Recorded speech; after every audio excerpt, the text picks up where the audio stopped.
দাঁত ভাঙা মেয়েটা কে রে চন্দন? ও আমাকে দেখে তোমার দাঁত ভাঙা মনে হচ্ছে? ও না না ম্যাডাম, আপনি তো এখানে কলা খেতে এসেছেন। আপনাকে দেখেই মনে হচ্ছে ম্যাডাম আপনি ছোটবেলা থেকে কলা খান। Shut up! My chamber is coming right now. এবার কি হবে? কলা তো আমি সব খেয়ে ফেললাম। ম্যাডাম যেন আমার নিজেরটাই না খেয়ে নাই। ये बाबूराव का स्टाइल है ले। দেখুন ম্যাডাম, আজকে মঙ্গলবার, আজকে যদি আপনাকে কলা খাই আপনার অনেক প্রবলেম হবে। হাগার প্রবলেম, মোতার প্রবলেম, ছোচানোর প্রবলেম। আর তাছাড়া ম্যাডাম আমি তো কলা খাই পেছনে।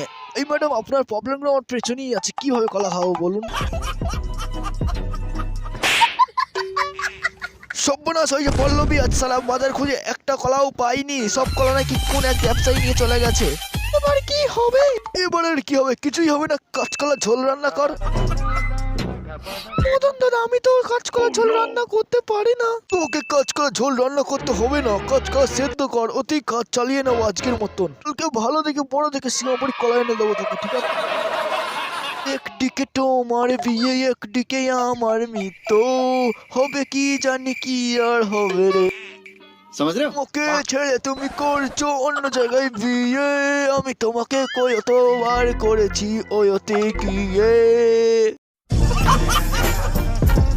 ওতে গিয়ে তোমায় কতবার দিয়েছি ভ্যাকসিন, তাও তোমার মনে হয়নি সেই ব্যথার ভ্যাকসিন।